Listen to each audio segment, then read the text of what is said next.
Is someone slipping away from you, acting distant and cold? It could be emotionally draining, but don't hit the panic button just yet.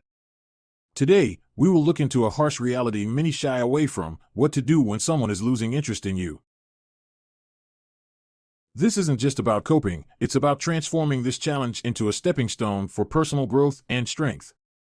In the next few minutes, I'm going to reveal 7 critical steps that can not only help you deal with this situation, but might even turn things around. And even if they don't, you'll emerge stronger, more confident, and ready to face the world with a new perspective. Stick around, because what I'm about to share could change your approach to relationships and self-worth forever. Firstly, it's vital to recognize the signs. The person you care about is not as responsive as they used to be, your messages go unanswered more often than not, or you find that you're the one putting in all the effort. These signs are hard to face, but acknowledging them is your first step. Now, onto some hard truths you desperately need if you are in this position. This is the time to ask yourself the tough questions. Are you overlooking these signs because you're scared of losing them? Are you clinging to the past instead of seeing the current reality? It's not about blaming yourself, it's about understanding your situation honestly and knowing what to do about it. If you play the cards right, these tips might help you get them back, but even if that doesn't happen, you'd become a better and more attractive person, instead of becoming a shadow of yourself due to the hurt. Number 1. Acknowledge your feelings. It's essential to confront your emotions head-on. Whether it's the sting of sadness, the heat of anger, or the swirl of confusion, acknowledge every feeling. This isn't just about facing the truth, it's honoring your emotional journey. Recognizing your feelings is the bedrock of healing. It's okay to feel hurt, to feel lost. These emotions are not signs of weakness, but of profound humanity. Embrace them, understand them, and use them as a compass. This process is not just about getting through the situation, but growing through it.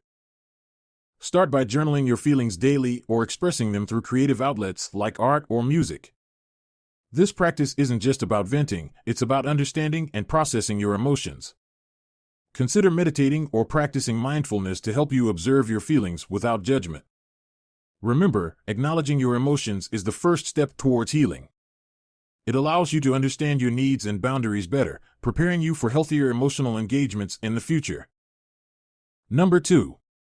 Reflect on the relationship. Step back and analyze your relationship with unflinching honesty. Ask yourself the hard questions: has this relationship brought you joy, fulfillment, and growth, or has it been a source of continuous pain and compromise? This reflection is more than a reckoning, it's an opportunity for profound self-discovery. Understanding the dynamics of your relationship helps you identify patterns, both healthy and harmful, that you may carry into future relationships. This isn't just about identifying what went wrong, but recognizing what you truly need and deserve in a relationship. Create a list of pros and cons to gain clarity on what the relationship has brought into your life. Seek feedback from trusted friends or family members who can offer an outside perspective. Consider writing a letter to yourself from a future standpoint, advising yourself on the current situation. This method helps in gaining a clearer, more objective view of the relationship and your personal growth throughout its course. Number 3. Don't make excuses for their behavior. It's easy to fall into the trap of rationalizing someone else's behavior, especially when emotions are involved. But making excuses for their lack of interest or inattention is a slippery slope to losing your self-respect. If they are not showing you the attention and respect you deserve, it's a clear signal not of their ill intentions, but of their misalignment with your needs and expectations. Recognizing this isn't about casting blame, but about affirming your worth. It's a declaration that you deserve honest, respectful communication and that anything less is not acceptable. If you find yourself making excuses for them, pause and ask yourself, what would I advise a friend in the same situation? Setting clear boundaries for how you expect to be treated is crucial. You can always practice self-affirmations that reinforce your worth. Number 4. Don't make them a priority. Human nature often takes for granted what is readily available. If you prioritize someone who doesn't prioritize you, you are setting yourself up for emotional depletion. Shift the paradigm, start valuing your own time, emotions, and efforts as much as you value theirs. This isn't about playing games, it's about a fundamental shift in perspective. You can start by making a list of your personal goals and aspirations that do not involve them. Dedicate time to these goals daily. Begin a new project or revisit an old hobby that you've neglected. This shift in focus reaffirms your self-worth and redirects your energy to areas that enrich your life and bring you joy, independent of their involvement. Number 5. Reclaim your independence. Embracing your independence is not just about being alone, it's about being self-reliant and self-assured. As you shift your focus inward, delve into activities that resonate with your true self. This could be pursuing a hobby that you've always loved, setting personal goals that challenge you, or simply finding joy in solitude. Reclaiming your independence is a profound exercise in self-discovery and self-affirmation. It's about filling the void not with another person, but with your own passions and aspirations.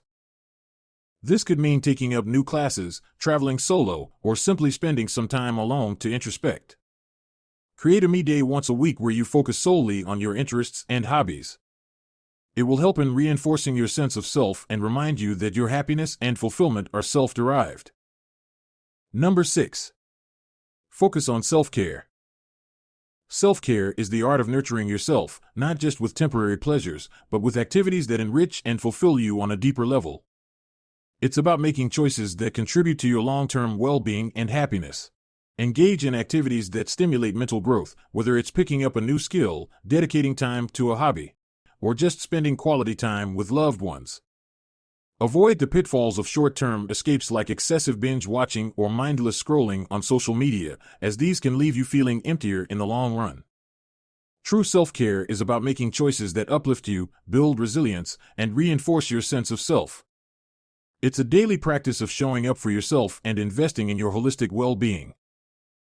Number 7. Plan a personal retreat or trip. Organize a personal retreat or a trip for yourself. This could be a quiet getaway to a new city or a nature retreat.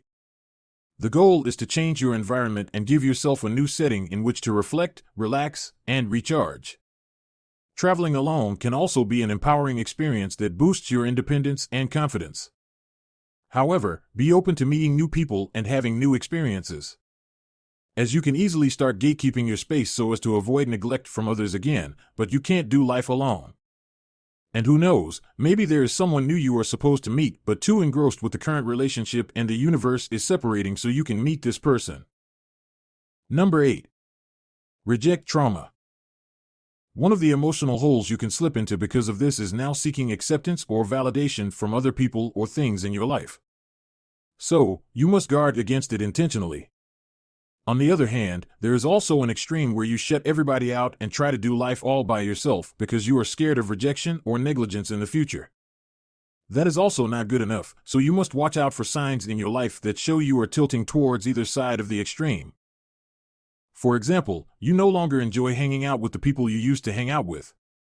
And the solution to that is to force yourself into hanging out. Go see your family or friends. You can even work up to a stranger on the road, in a bus, or anywhere and strike up a conversation. This conversation does not have to lead to a relationship of any kind. Don't even take their number. Your heart might not be ready for that, or who knows? It might. Number 9. Embrace moving forward. Moving on is often easier said than done, but it's a necessary step in your journey. Understand that letting go is not a loss, it's an evolution. If someone is meant to be in your life, they will find their way back. If not, you will find yourself on a path to something greater. Embrace the uncertainty and the limitless possibilities that lie ahead. Every step forward is an opportunity for new experiences, growth, and joy.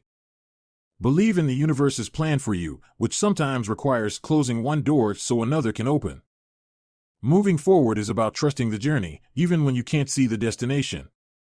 It's about believing in your own strength and potential to thrive, no matter the circumstances. Moving on doesn't happen overnight, but every small step counts. Embrace the possibilities of your life without this person.